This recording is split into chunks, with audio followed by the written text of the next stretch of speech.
Welcome to 5 minute videos. நீங்கள் ரொம்ப வருஷமாக WWE பார்த்துட்டு இருந்தீங்கன்னா கிறிஸ் பெனாய்ட்ன்ற ஒரு வெர்ஸ்லரை பற்றி கண்டிப்பாக கேள்விப்பட்டிருப்பீங்க. குறிப்பாக 90s கிட்ஸ்க்கு இவரை கண்டிப்பாக தெரிஞ்சிருக்கும். WWEல இவர் ஒரு ஃபேமஸான ரெஸ்லராக இருந்தார். எதிர்பாராத விதமா 2007ஆம் ஆண்டு இவரோட குடும்பத்தை கொன்னுட்டு இவரும் தற்கொலை பண்ணிக்கிட்டாரு. இந்த ஒரு விபரீதமான முடிவு அவர் எடுக்கிறதுக்கு பின்னாடி என்ன நடந்ததுங்கிறத பற்றி தான் இந்த வீடியோவில் நாம பார்க்க போகிறோம்.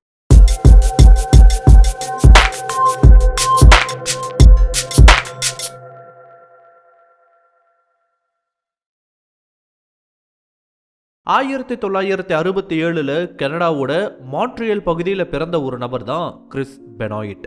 ரொம்ப சின்ன வயசுல இருந்தே இவருக்கு ரெஸ்லிங் மேல ஒரு ஈடுபாடு வந்திருக்கு. இவருக்கு 12 வயசு இருக்கும்போது லோக்கல்ல நடந்த ஒரு குத்துச்சண்டை போட்டியை பார்த்துட்டு அதன் மூலமா இன்ஸ்பயர் ஆகி அப்ப இருந்தே ட்ரைனிங்ல ஈடுபட ஆரம்பிச்சிருக்காரு பெனாய்ட். இவரோட 18 வயசுல, அதாவது 1985 எல்லாம் ரெஸ்லிங்கை கெரியராகவே சூஸ் பண்ணி ரிங்குள்ளவும் சண்டை போட இறங்கி இருக்காரு. முதல் போட்டியிலேயே இவர் நல்லா பெர்ஃபார்ம் பண்ணி இருந்தாலும் டைட்டில் வின்னர் ஆக முடியல. பட் இருந்தாலும் தொடர்ந்து பல போட்டிகளில் கலந்துக்க ஆரம்பிச்சாரு. இவர்கிட்ட இருந்த யூனிக்கான ஸ்டைல் காரணமாவே பலரும் இவரை நோட்டீஸ் பண்ண ஆரம்பிச்சாங்க. 1986 நியூ ஜப்பான் ப்ரோ ரெஸ்லிங்ல இவருக்கு ஒரு வாய்ப்பு கிடைக்குது. கிடைச்ச வாய்ப்புகள் மூலமா தொடர்ந்து அவரோட ரெஸ்லிங் ஸ்கில்ஸை அதிகப்படுத்திக்கிட்டே வந்திருக்காரு Chris Benoit. 1990 IWGP junior heavy weight championship டைட்டிலை வின் பண்ணியிருக்காரு பெனாய்ட். அதுக்கப்புறம் WCW, ECWன்னு பல இடங்கள்ல குத்துச்சண்டை போட்டிகளை போய் கலந்துகிட்டு இருக்காரு. இதெல்லாம் என்னன்னு பார்த்தோம்னா, எப்படி WWF அதாவது WWE இருக்கோ அதே மாதிரி அமெரிக்காவில் இருக்க வேறு வேற ரெஸ்லிங் ஆர்கனைசேஷன்ஸ் தான் இவையெல்லாம்.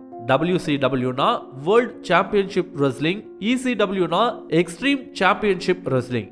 இப்படி அமெரிக்காவில் பல ரெஸ்லிங் ஆர்கனைசேஷன்ஸ் இருக்கு. இதுல WWE தான் உலக அளவுல ஃபேமஸான ஒரு ஆர்கனைசேஷன். மற்றதெல்லாம் அமெரிக்காவில் தனக்குன்னு ஒரு ஃபேன் பேஸை கொண்டு இருக்க ஆர்கனைசேஷன்ஸ் தான். இவங்களும் டிவி சேனல்ஸ் எல்லாம் வச்சிருக்காங்க. இப்படி 2-3 அமைப்புகள்ல கிறிஸ் பெனாய்ட் சண்டை போட்டிருக்காரு. அதுல பல சாம்பியன்ஷிப்பையும் வின் பண்ணியிருக்காரு. இந்த டைம்ல கிறிஸ் பெனாய்ட் எல்லாருக்கும் தெரிஞ்ச ஒரு முகமாவும் மாற ஆரம்பிச்சாரு. அதை தொடர்ந்து அவருக்கு பெரிய பெரிய ஆப்பர்ச்சுனிட்டிஸும் வர ஆரம்பிச்சது. இந்த டைம்லயே மார்டினான்ற ஒரு பொண்ணை கல்யாணம் பண்ணி அவங்கள விட்டு பிரிஞ்சும் இருந்தாரு கிறிஸ் பெனாய்ட். அப்போதான் உலக அளவுல புகழ்பெற்ற, இப்போ WWE பெயர் மாற்றி வைக்கப்பட்டிருக்க WWFக்கு கீழே ஒர்க் பண்ணக்கூடிய ஒரு வாய்ப்பு கிடைச்சிருக்கு கிறிஸ் பெனாய்ட்டுக்கு. 2000ஆம் ஆண்டுல அந்த அமைப்புல ஜாயின் பண்ணி இருக்காரு கிறிஸ் பெனாய்ட். அங்க பெரிய பெரிய மேட்சஸ்ல பெரிய பெரிய ஸ்டார்ஸ் கூட எல்லாம் சண்டை போட்டு தனக்கான ஒரு இடத்தை பிடிச்சாரு கிறிஸ் பெனாய்ட். அங்கேயும் நிறைய டைட்டில்ஸ் அண்ட் சாம்பியன்ஷிப்ஸை வின் பண்ணியிருக்காரு. ஒரு முறை வேர்ல்டு ஹெவி வெயிட் சாம்பியனா கூட ஆனாரு கிறிஸ் பெனாய்ட். WWEல 2000 ஆரம்பிச்ச அவரோட ஜேர்னி 2007ஆம் ஆண்டு வரைக்கும் எந்த ஒரு பிரச்சனையும் இல்லாம தான் போயிருக்கு. அப்போ 2007ஆம் ஆண்டோட ஜனவரி 24ஆம் தேதி ஒரு இம்பார்ட்டன்டான மேட்ச்ல இவர் கலந்துக்க ஒப்பந்தம் செய்யப்பட்டிருந்திருக்கு. பட் அன்னைக்கு அவர் அந்த முக்கியமான மேட்சுக்கு வரவே இல்லை. அதுவும் அந்த மேட்ச் ஆரம்பிக்கிறதுக்கு சில மணி நேரங்களுக்கு முன்னாடி அவரோட ஃப்ரெண்டான சாவோ குரேரான்றவருக்கு ஒரு மெசேஜ் அனுப்பியிருக்காரு கிறிஸ் பெனாய்ட். இவரும் ஒரு ரெஸ்லர் தான். அந்த மெசேஜ்ல வீட்டுல நாய்கள் எல்லாம் பின்னாடி கட்டி போட்டிருக்கு, வீட்டோட பின் கதவு ஓப்பன்ல தான் இருக்குன்னு சொல்லிட்டு ஆங்கிலத்துல ஒரு மெசேஜா அவருக்கு அனுப்பி இருக்காரு. இப்படி ஒரு மெசேஜை பார்த்ததும் அவருக்கு பெருசா எதுவும் தோணவே இல்லை. பட் அன்னைக்கு நடக்க வேண்டிய மேட்சுக்கு கிறிஸ் பெனாய்ட் வரலன்னு தெரிஞ்சுக்கிட்டதுக்கு அப்புறம் ஏதோ பிரச்சனைன்னு புரிஞ்சுக்கிட்டு உடனடியா பெனாய்ட்டோட வீட்டுக்கு போய் பார்த்திருக்காரு. அந்த வீட்டுல அவர் மெசேஜ்ல சொல்லி இருந்த மாதிரியா அவர் வீட்டோட பின் கதவு திறந்திருந்திருக்கு. அதன் வழியா உள்ள போய் பார்க்கும்போது அங்க கிறிஸ் பெனாய்ட், அவரோட மனைவி, அவரோட சின்ன பையன்னு 3 பேரும் இறந்து கிடந்தாங்க. இன்னும் சரியா சொல்லணும்னா மனைவியவும் மகனையும் கொடூரமா கொண்டுட்டு தானும் வீட்டுல இருந்த ஹோம் ஜிம்லயே தற்கொலை பண்ணிட்டு இருந்திருக்காரு கிறிஸ் பெனாய்ட். உடனே இந்த செய்தி வெளியே தெரிய வந்து பரபரப்பா பேச ஆரம்பிச்சாங்க. ஒரு சக்சஸ்ஃபுல்லான ஒரு ரெஸ்லர் திடீர்னு குடும்பத்தை கொண்டுட்டு தானும் தற்கொலை பண்ணிக்க வேண்டிய ஒரு தேவை என்னன்றது ஒரு முக்கியமான கேள்வியா இருந்தது. அதுக்கப்புறம் தான் கிறிஸ் பெனாய்ட் பத்தின அது வரைக்கும் வெளியே தெரிய வராத பல தகவல்கள் தெரிய ஆரம்பிச்சது. அதை நிறைய பேர்னால நம்ப கூட முடியல. கிறிஸ் பெனாய்ட் சின்ன வயசுல இருந்து அதிகமா நேசிச்ச ரெஸ்லிங் தான் கடைசியில் அவருக்கு யமனாவும் வந்து முடிஞ்சுது. கிறிஸ் பெனாய்ட்டுக்கு சண்டை போடும்போது ஏற்பட்ட அடிகள், அதுவும் குறிப்பா தலையில ஏற்பட்ட அடிகள் WWE பார்க்கறவங்களுக்கு தெரியும். சேரை எடுத்தெல்லாம் அடிச்சுக்குவாங்க. அப்படி அவரோட கெரியர்ல பல முறை தலையில அடி வாங்கியிருக்காரு கிறிஸ் பெனாய்ட். இது அவரோட மூளையை ரொம்ப பெரிய அளவுல பாதிச்சிருந்திருக்கு. ரிங்குக்குள்ள போனதுக்கு அப்புறம் இதை அவர் காட்டலனாலும் வெளியே அதை காட்ட ஆரம்பிச்சாரு. அதுவும் குறிப்பா அவரோட இரண்டாவது மனைவி கிட்ட ரொம்ப அதிகமாவே காட்ட ஆரம்பிச்சிருக்காரு. 2000ல அவருக்கு இரண்டாவது திருமணம் நடந்திருக்கு. திருமணமான சில மாதங்கள்லயே அவரோட மனைவி டைவர்ஸ்க்காக அப்ளை பண்ணியிருக்காங்க. அதுக்கு காரணமா அவங்க என்ன சொன்னாங்கன்னா, கிறிஸ் பெனாய்ட்டோட மனநிலை அன்பிரெடிக்டபிளா இருக்கணும், எப்போ அவருக்கு கோவம் வந்து சண்டை போடுவாருன்னே தெரியலனும், இதனால தனக்கு பயமா இருக்குன்ற ஒரு காரணத்தை சொன்னாங்க. பட் ஒரு கட்டத்துல அவங்களுக்குள்ளேயே சமாதானமாகி டைவர்ஸ் பெட்டிஷனை அவங்க திரும்ப வாங்கிட்டாங்க. அவர் இறந்து போனதுக்கு அப்புறம் அவரோட உடலை அட்டாப்சி பண்ண டாக்டர்ஸ் அவரோட மூளை ரொம்பவே டேமேஜ் ஆகியிருந்ததா சொன்னாங்க. அதுவும் ஒரு 85 வயசு அல்சைமர் பேஷண்டோட மூளை எப்படி இருக்குமோ கிட்டத்தட்ட அதே மாதிரி தான் கிறிஸ் பெனாய்ட்டோட மூளை இருந்ததா சொன்னாங்க அட்டாப்சி பண்ண டாக்டர்ஸ்.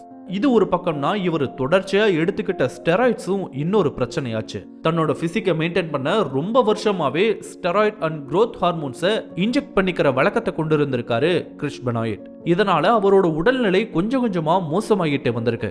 அட்டாப்சி சமயத்துல அவரோட உடல்ல ஒரு சாதாரண மனுஷனுக்கு இருக்க வேண்டிய டெஸ்டோஸ்டிரோன் லெவல்ல ஆல்மோஸ்ட் 10 மடங்கு அதிகமா இருந்ததை கண்டுபிடிச்சாங்க டாக்டர்ஸ். ஒருவேளை அவர் தற்கொலை பண்ணிக்காம இருந்திருந்தாலும் அவரோட உடல்நிலை இன்னும் சில மாதங்கள்லயோ இன்னும் சில வருடங்கள்லயோ ஒரு மோசமான நிலைக்கு போயிருக்குன்றத மட்டும் சொல்றாங்க. ஏன் இதன் காரணமாவே அவருக்கு மரணம் ஏற்பட்டிருக்கலாம்னு கூட சொன்னாங்க. இந்த காரணங்கள் மட்டும் இல்லாம இவர் இறந்து போன சமயத்துல ரொம்பவே டிப்ரெஸ்டா இருந்திருக்காரு. அதுவும் குறிப்பா 2005க்கு அப்புறம் இவர் ரொம்பவே டிப்ரெஸ்டா இருந்திருக்காரு. 2005ல அப்படி என்ன நடந்ததுன்னு பார்க்கும்போது இவரோட க்ளோஸ் ஃப்ரெண்டான எடி குரேரா திடீர்னு ஹார்ட் அட்டாக்னால இறந்து போயிருக்காரு. இவருமே WWE இருந்த ஒரு ரெஸ்லர் தான். இவரோட இறப்பு கிறிஸ் பெனாய்ட்டை ரொம்பவே பாதிச்சதா சொல்றாங்க. அந்த 2 வருஷம் அவர்கிட்ட ரொம்பவே பெரிய மாற்றங்கள் ஏற்பட்டதாகவும் சொல்றாங்க. சண்டை போட ரிங்குக்குள்ள போகும்போது இது யாருக்கும் தெரியலனாலும் அவரோட நெருக்கமா பழகின எல்லாருக்குமே கிறிஸ் பெனாய்ட்டோட இன்னொரு சைட் நல்லாவே தெரிஞ்சிருந்தது. இந்த மாதிரி பல காரணங்கள் இருந்ததால இவர் ரொம்பவே கன்ஃபியூஸ்டான ஒரு ஸ்டேட்ல இந்த முடிவை எடுத்தாரா, இல்ல அவரோட தெளிவான சிந்தனையோட தான் இப்படி ஒரு முடிவை எடுத்தாரான்னு தெரியல. மனைவி மற்றும் மகன் 2 பேரையும் துடிக்க கொண்டுட்டு தன்னோட ஹோம் ஜிம்லயே மேக்சிமம் வெயிட்டை பயன்படுத்தி தூக்கு மாட்டி தற்கொலை பண்ணிக்கிட்டாரு கிறிஸ் பெனாய்ட். இவரோட மரணம், அதாவது அந்த 3 பேரோட மரணம் பல டிபேட்ஸையும் ஏற்படுத்துச்சு. கிறிஸ் பெனாய்ட் அண்ட் அவரோட குடும்பத்தோட இறப்புக்கு பின்னாடி வேற ஏதோ காரணங்கள் இருக்குன்னு வழக்கமான சில சந்தேகங்களும் எழுப்பப்பட்டுச்சு. பட் உண்மை என்னன்றது கொஞ்ச நாள்லயே வெளியே தெரிய வந்தது. கிறிஸ் பெனாய்ட்டோட இறப்புக்கு அப்புறமா பல ரெஸ்லிங் ஆர்கனைசேஷன்ஸ் சேரை எடுத்து தலையில அடிக்க கூடாதுன்றதுல ஆரம்பிச்சு பல ரூல்ஸை கொண்டு வந்தாங்க. அதையெல்லாம் கடைபிடிக்கிறாங்களா என்னன்னு தெரியல. பட் இப்படிப்பட்ட ரூல்ஸ் அங்க கொண்டு வரப்பட்டுச்சு. அதே மாதிரி ரொம்ப ஸ்ட்ரிக்டா ட்ரக் டெஸ்ட்டை மேற்கொள்ள ஆரம்பிச்சிருக்காங்க. அது மட்டும் இல்லாம மேட்ச் நடக்கும்போது கண்டிப்பா அங்க ஒரு மெடிக்கல் டீமை இருக்கவும் வச்சாங்க. அவரோட குடும்பத்தையே கொன்னதுக்கும் அவரோட இறப்புக்கும் பல்வேறு காரணங்கள் சொல்லப்பட்டாலும் ஓவராலா பார்க்கும்போது அவரோட கரியர் சாய்ஸும் அதுல ஏற்பட்ட நிர்பந்தத்தின் காரணமாவோ இல்ல சுயமாவோ அவர் எடுத்த சில முடிவுகள் தான் அவரோட மறைவுக்கும் அவரோட குடும்பத்தோட மறைவுக்கும் ஒரு காரணமா அமைஞ்சதுன்னு சொல்லலாம். சோ இவைதான் ஒரு ஃபேமஸ் ரெஸ்லரா இருந்து திடீர்னு இறந்து போன கிறிஸ் பெனாய்ட் தொடர்பான தகவல்கள். இந்த வீடியோ உங்களுக்கு பிடிச்சிருந்தா லைக் பண்ணுங்க, கமெண்ட் பண்ணுங்க, ஷேர் பண்ணுங்க. இதே மாதிரியான புதிய வீடியோக்களை பார்க்க மறக்காம 5 Minute Videos சேனலுக்கு சப்ஸ்கிரைப் பண்ணுங்க. அண்ட் மறக்காம நோட்டிபிகேஷன் பெல் ஐகானையும் கிளிக் பண்ணி விடுங்க. தேங்க்யூ.